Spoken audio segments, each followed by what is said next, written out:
Hello, everybody. Thank you all for coming out. I'm the founder of Bring It to the Light events, and since I started this whole venture, I've talked to hundreds and hundreds of people, and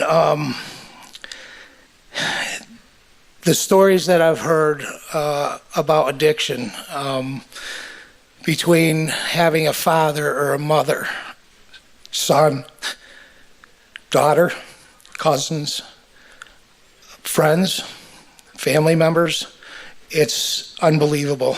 Everyone is affected by this, everyone. This is crippling our country. It's crippling our businesses. Our voices need to be heard. There's strength in numbers. If everyone can take a piece of tonight and share it, and help one person, that's all that matters. This night will be a success. Help me bring this all to the light. Thank you.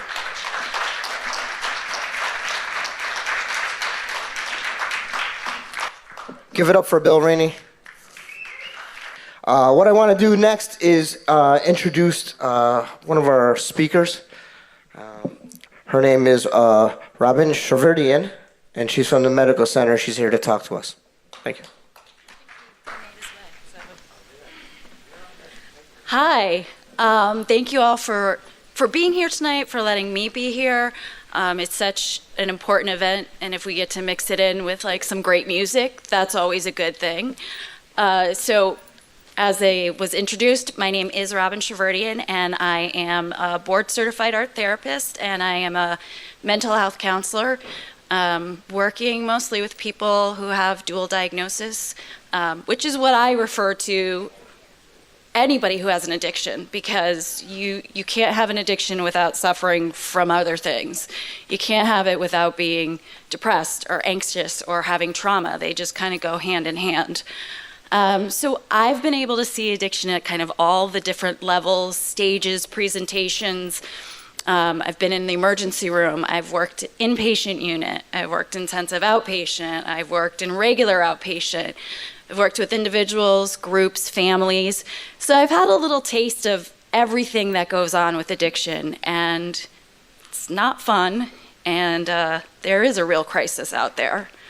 It's a disease that is really evil, and it's really cunning, and it's really sneaky, and it comes back, and then it leaves, and it comes back.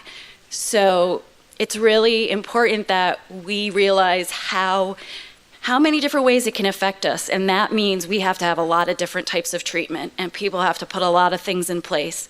Not only if you have addiction, but if you're a loved one. How can you watch someone that is turning into someone you don't even know anymore, and you want to help, but you can't help? It's just the worst situation to be in for everyone. Once that hits, everything changes. Everything you thought you knew is gone. Everyone you thought you understood, you don't. And you do things you never thought you would do. And you say things you never thought you would say. So that just strips away kind of everything. So when people finally are at that point where they say, okay, we got to do something about this, I wish we had something where we could say, take 2 of these, call me in the morning, you're going to be fine, go to like a meeting or 2, everything's great. But it doesn't work that way. We have to allow people to be creative, to find their own healing path. And that's where I get excited, because I've done a lot of work with addiction, but as an art therapist, I'm not really the hippy-dippy art therapist with like sage and stuff. Like, I am the person who wants to know, well, why? Why is this going to work for someone with addiction? And I'm going to give you like this really basic explanation. Are there any neuroscientists here? Because if they are, they're going to hate me, because this is a really very simple, bad explanation. But the big thing that art therapy is so great for is that you can't have addiction without trauma. Like, it just, if you're watching someone struggle, it's traumatizing, it's terrible. And so I brought up the neuroscience because when we have trauma, it kind of goes into our brain as a picture. Like, a lot of people might be able to relate to, like, when you have that picture in your mind and you're like, oh my God, I remember that moment so clearly. And I remember every color and every sound and every feeling. And that's how trauma comes into our brain. And our brain, being kind of smart but kind of stupid, goes, oh my God, I don't want to feel this anymore. I'm not going to let you make sense of this picture. I'm just going to shut it down. Like, goodbye. And then it'll open up again, and then you're more traumatized because you're just remembering every sight and every sound and everything you saw and everything you did. And your brain goes, ew, ew, ew, I don't want to feel this way. I'm going to shut it down. So you never get to the point where you can put words to this picture. So anybody who's now figured out, oh, she's an art therapist, and she just said we can't put words to pictures. You guys are all dead on. Like, that's where art therapy can help us kind of short circuit the brain. We're going to trick the brain. Because with the art therapy piece of it, it's just visual. And the majority of what we know is nonverbal, right? This is why they say, do as I say, not as I do. And then everybody does what you do and not what you say, especially anyone who has kids who's now going, oh, yeah, okay, I know exactly what you mean. So the pictures, the visual is really important. So if you have that person, do something. It can be a color, it can be a collage, it can scribble.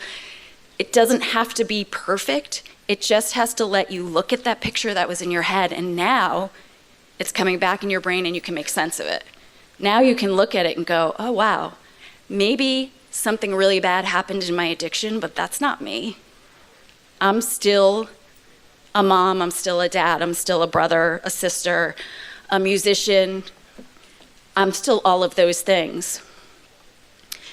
So when we're fighting this disease, we have to look at every avenue. We have to look at art, we have to look at music here, we have to look at activities, and we have to bring it all together and just know that, yeah, we can absolutely win this war.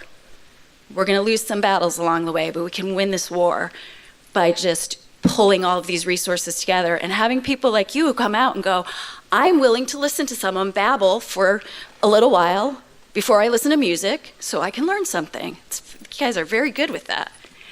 And I really thought, like, well, what would be that thing that I can say in closing? And I just really couldn't think of one thing. There was so much I wanted to say.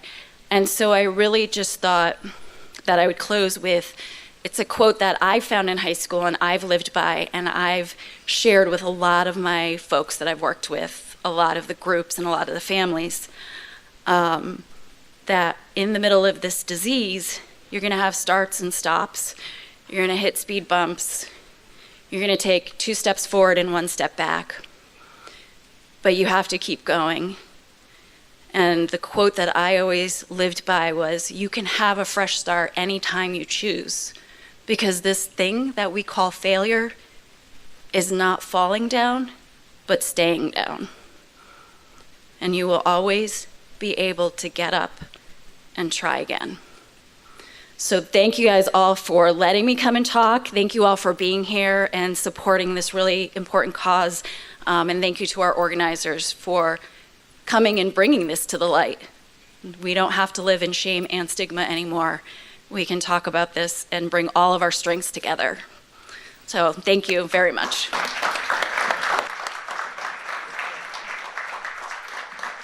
Thank you, Robin. Now coming to stage, John Lally from Today I Matter.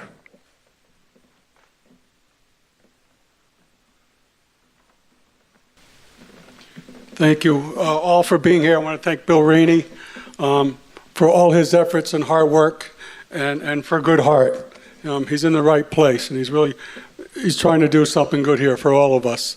Like the last speaker, I'm a medical professional.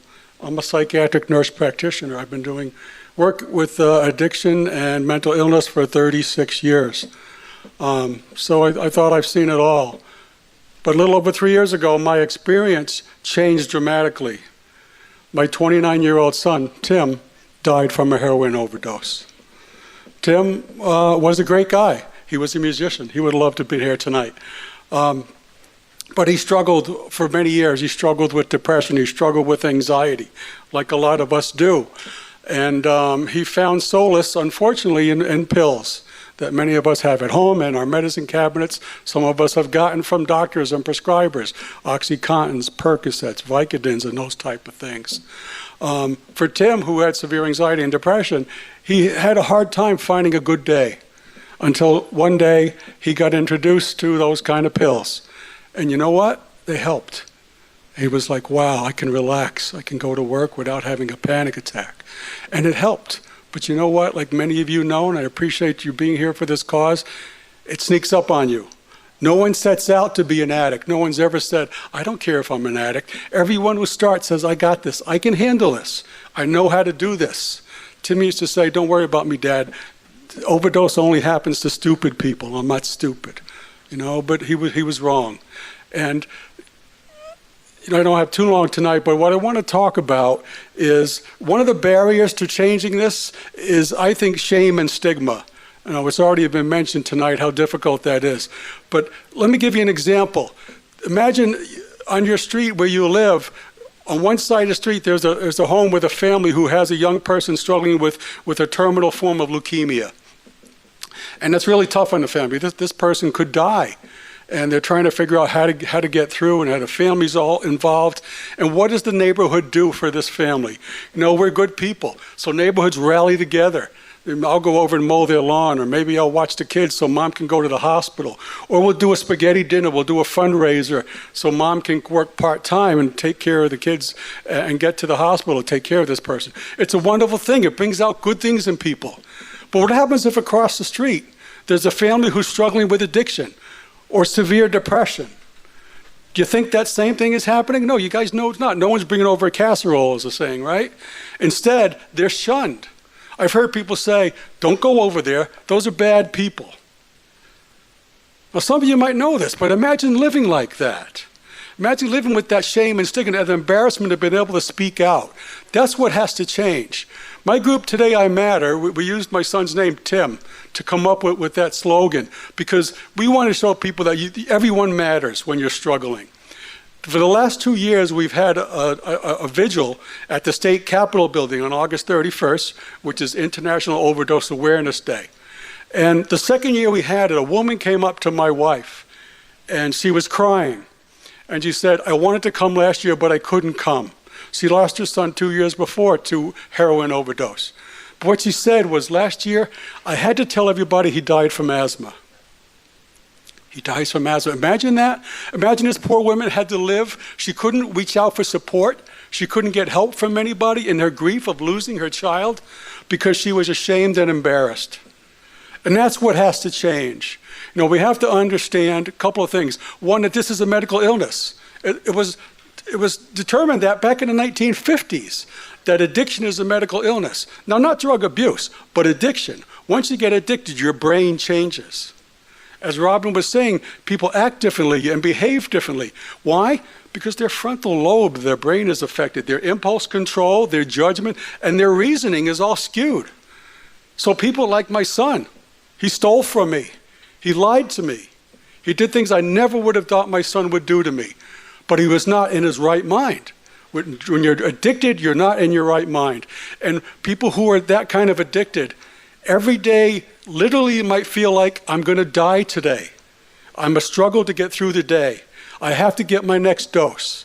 Maybe tomorrow I'll try to do better. Or over the weekend, come Monday, I'm going to turn over a leaf, I'm going to get treatment. For today, I need to do this. I literally cannot survive. I have no choice. So imagine living with that desperation day after day. And the hopelessness that goes with that I can't handle this. I can't get better. So remember, no one decides to be an addict. And I want to challenge all of you to not leave this here tonight. I'm sure that won't happen anyway. But this is great. You all came in support. Great music for a good cause. But what you got to do is take this home. I challenge you, all of you, to stand up to someone when you hear discriminating talk about stigma, calling someone a junkie or a loser. You've got to stand up and say, wait a minute, you don't understand what's going on. You shouldn't judge someone that you don't understand.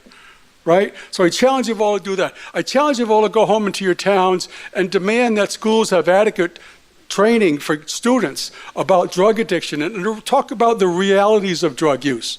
You know, these are not our grandfather's drugs anymore, or our father's drugs. Drugs are deadlier than ever.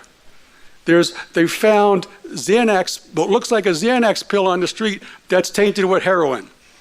People selling drugs have found, the FDA, the DEA has found pill-making machines that people are making counterfeit pills. They look like OxyContin, they look like Xanax, but they put fentanyl in them because they're more addicting. So more and more people are dying. And even though they're saying this year that it looks like fewer people are dying of overdose in Connecticut, don't let that fool you. There are not less people overdosing. The only reason less people are dying is because they have more Narcan. Narcan's a drug that everybody should have. If you know someone who struggles, Narcan will save a life. It can't hurt you. I could take it myself. It wouldn't do anything to me. It's harmless and it saves lives.